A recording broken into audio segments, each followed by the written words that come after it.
Shinju Hidari diserang menggunakan besi-besi hitam milik Kawaki. Tetapi Shinju Hidari melompat untuk menghindarinya.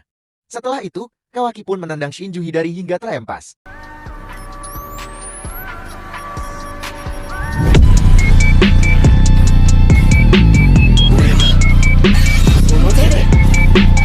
Chapter kali ini diisi oleh Shinju Jura. Judul dari chapter 8 ini adalah hal-hal sepele. Dan pada sampul gambar ini, ada tulisan yang berbunyi, Pohon Dewa mendekati Konoha. Targetnya Naruto yang seharusnya disegel, dan pada halaman pertama juga tertulis bahwa cahaya yang dimiliki Boruto menyinari Mitsuki. Dan cahaya itu juga mencapai Eida. Wah ini bahaya nih. Rugi dong. Kayaknya Eida sudah mulai timbul gejolak-gejolak cinta kepada Boruto. Pada halaman pertama kita diperlihatkan Eida yang sedang memantau pertarungan Boruto dan Mitsuki. Boruto berkata, Mitsuki, aku adalah mataharimu. Tidak ada orang lain yang bisa menggantikanku. Datanglah ke sisiku, aku akan menunggumu. Melihat Boruto yang berkata demikian, sambil terpesona Eida berkata, tunggu dulu. Dia sangat keren. Ini buruk. Pada saat itu Kawaki langsung memanggil Eida dan berkata, tunggu apa lagi? Cepat lacak mereka dan ikuti jejak Mitsuki. Boruto sialan itu akan berakhir dengan melarikan diri dari kita. Eida membalas, tolong tunggu. Sebentar lagi. Dan Delta dengan kesal berkata, hei Kawaki. Kenapa sih kamu agresif begitu pada Eida-chan? Ini benar-benar membuatku kesal. Kawaki juga membalas, aku tak peduli dengan apa yang kamu pikirkan. Marah saja sendiri. Eida pun mengatakan, tangkap dia. Pergilah ke selatan menuju hutan sejauh beberapa kilometer. Kawaki membalas, kita tidak akan membiarkan dia kabur. Ayo pergi Delta. Dan Kawaki pun terbang pergi menuju tempat Boruto berada. Delta berkata, bajingan itu. Baiklah aku pergi Eida-chan. Aku akan berbicara serius dengannya. Eida pun menjawab, terima kasih Delta-chan. Jaga dirimu baik-baik. Dan tolong awasi Kawaki untukku. Delta pun memberikan jempol pada Eida dan terbang menyusul Kawaki. Di saat sedang terbang, Delta berkata pada Kawaki bahwa, jika Eida-chan bosan denganmu, aku akan membunuhmu tanpa ragu-ragu. Kawaki pun membalas, setelah aku menyelesaikan apa yang harus aku lakukan, aku akan menghilang tanpa diberitahu. Dan cerita berpindah ke percakapan Shikamaru dan Boruto melalui jutsu telepati milik Ino. Boruto berkata, tidak hanya membangkitkan kesadaran diriku, tapi proses menjadi pohon ilahi juga telah dimulai. Shikamaru membalas, ini bukan lelucon. Pohon ilahi menguras semua kehidupan di planet ini kan? Apa itu berarti planet ini sudah berada di ujung tanduk? Boruto berkata, belum. Belum sampai sejauh itu. Tapi jika Kawaki atau aku dimakan, itu akan berubah menjadi pohon ilahi yang sempurna. Dan akan menghasilkan buah cakra. Saat itulah dunia ini akan mati. Shikamaru kembali berkata, berbicara tentang pohon ilahi. Mugika Samatsuri dari tim 10, termakan oleh salah satu dari cakar-cakar itu. Dan berubah menjadi pohon. Fenomena serupa terjadi pada orang lain. Baik pria maupun wanita. Apa yang sebenarnya terjadi? Dan Boruto membalas, itu memanfaatkan cakra mereka. Itu sebabnya mereka masih hidup. Tapi tujuan pastinya belum diketahui. Shikamaru berkata, Boruto kau. Seberapa banyak yang kau ketahui? Dan tiba-tiba Ino berkata, Tuan Hokage ke-8 ada transmisi dari Kawaki. Haruskah aku menghubungkan ke Anda? Shikamaru membalas, tunggu dulu Ino. Aku mendapat transmisi dari tim sensorik lain. Apa ada kemungkinan kalau pembicaraan kita akan terdengar? Ino berkata, setiap transmisi independen terpisah. Jangan khawatir. Dalam hal ini, hanya kau yang dapat mendengar kedua belah pihak. Dan Shikamaru berkata kepada unit sensorik, maaf unit sensorik, sambungkan padaku. Setelah terhubung, Shikamaru kembali berkata, Kawaki. Ini Shikamaru. Ada apa? Kawaki membalas, Ida sudah menemukan lokasi Boruto. Tak terlalu jauh ke selatan desa. Aku sedang dalam perjalanan ke sana. Dan seolah tidak tahu apa-apa Shikamaru berkata, kawasan hutan di sebelah selatan. Apa yang dilakukan Boruto di tempat seperti itu? Kawaki membalas, siapa yang tahu? Beta melancarkan serangan mendadak dari atas. Setelah itu, aku akan menghajarnya dari belakang. Dan Shikamaru kembali berkata, tunggulah Kawaki. Jangan terburu-buru. Boruto sekarang sudah cukup terampil. Tunggulah sampai bantuan datang. Tetapi Kawaki tak menghiraukannya. Kawaki berkata, aku tak punya waktu untuk bicara Shikamaru. Aku takkan biarkan dia kabur. Mendengar hal itu, Boruto pun berkata kepada Shikamaru bahwa, sampai jumpa lagi Tuan Hokage ke-8. Aku akan menghubungimu lagi. Dan Boruto menghilang dengan menggunakan jutsu Hiraishin. Cerita berpindah ke tempat Kawaki dan Delta. Delta berkata, hei, bukankah sudah waktunya? Jangan berhenti begitu saja. Kawaki yang sedang melayang pun berkata, aneh sekali. Kehadirannya sudah tidak ada. Delta berkata, mungkin dia merasakan kehadiranmu. Kawaki dengan tegas membalas, Tidak. Aku tidak pernah merasakan kehadirannya. Aku yakin, dia juga merasakan hal yang sama. Dia menghilang sebelum dia bisa merasakan kehadiranku. Delta dengan ekspresi kaget berkata, benarkah begitu? Kalau begitu berarti dia beruntung ya. Cerita kembali berpindah ke tempat Mitsuki, Eida dan Daemon. Ida berkata, jadi kamu ada di sini selama ini. Mitsuki membalas, maaf. Apa aku mengganggu? Dan Eida melanjutkan, aku tidak percaya. Kamu akan melakukan itu pada Kawaki. Cukup mengejutkan. Mitsuki berkata, apa dia marah? Ida menjawab, bagaimana menurutmu? Aku disuruh mencarimu. Tapi tujuan sebenarnya adalah untuk menemukan Boruto-kun. Begitu dia tahu keberadaannya, dia langsung pergi. Dan Mitsuki berkata, baginya, marah padaku hanya akan buang-buang waktu kan? Daemon yang mendengar hal itu menjawab, sebelumnya, bukankah kau pernah mengatakan hal itu? Mitsuki berkata, tidak juga. Itu tidak penting. Setidaknya itu yang kurasakan sejak lama. Mitsuki kembali melanjutkan, Ida, sebelum bertemu denganmu, aku tidak tahu perasaan cinta. Dan Eida membalas, apa kau mencoba merayuku? Itu hanya akan membuang-buang waktu saja.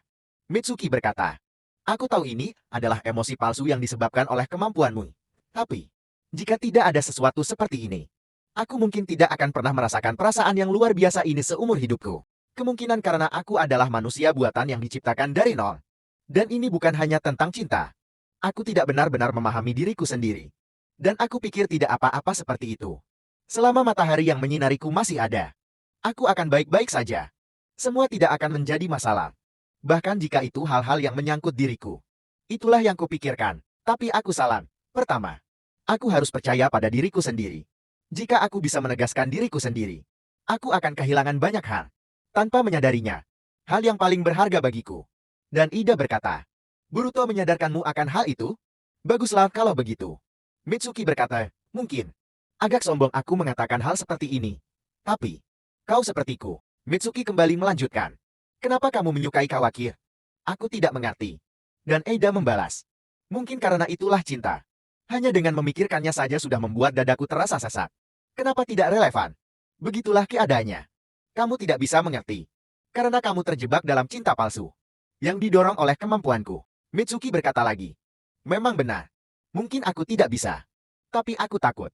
Saat aku merasa bahwa apa yang kuyakini sebagai matahariku mungkin tidak nyata. Aku takut kehilangannya. Matahariku. Itu asli atau palsu? Aku mencoba untuk tidak memikirkannya. Ida pun berkata, apa kau menyiratkan bahwa aku hanya orang yang naif dalam cinta? Dan bahwa aku tidak bisa melihat dengan jelas? Mitsuki berkata, maaf. Aku tidak bermaksud mengatakan hal itu. Tapi kurasa aku terlalu lancang. Ida menjawab, aku tidak yakin, tapi bisakah aku mengatakan apa yang ada di pikiranku saat ini? Kita sama-sama sedang jatuh cinta ya.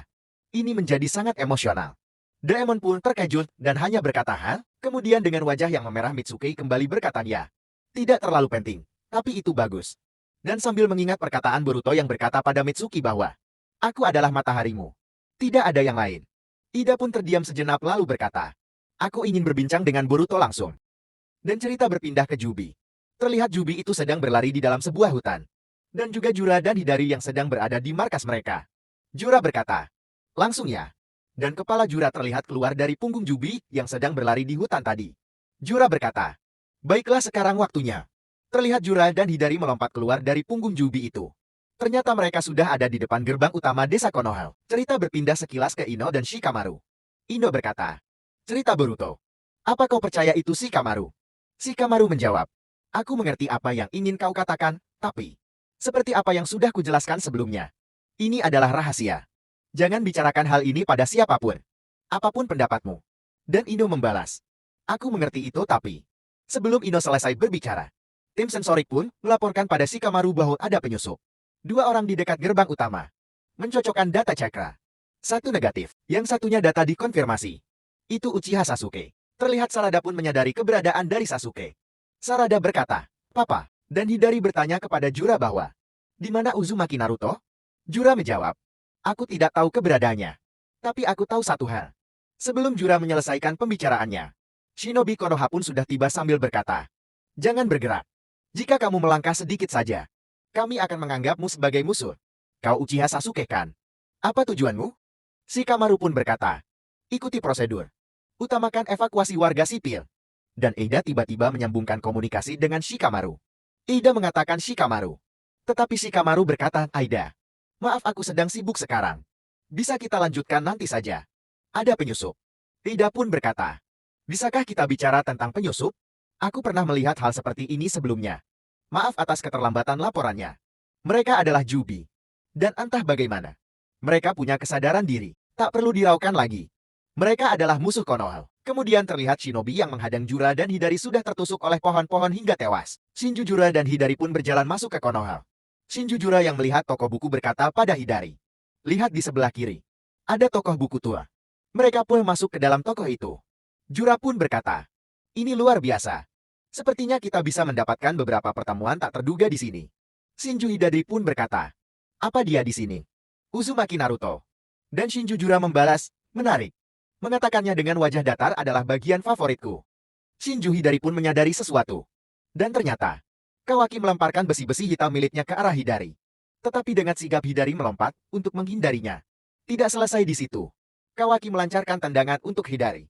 Hidari yang menyadari hal itu menangkis dengan tangannya. Tetapi tendangan Kawaki berhasil menghempaskan Shinju Hidari. Kawaki pun berkata, siapa kalian? Apa yang kalian lakukan di Konoha? Mendengar keributan itu, Shinju Jura pun keluar sambil berkata, sebaiknya kau tidak membuat masalah di depan Tokor. Kau akan merusak harta karun itu Kawaki. Dan Shinju Jura menyerang Kawaki menggunakan pohon-pohon yang keluar dari bawah tanah.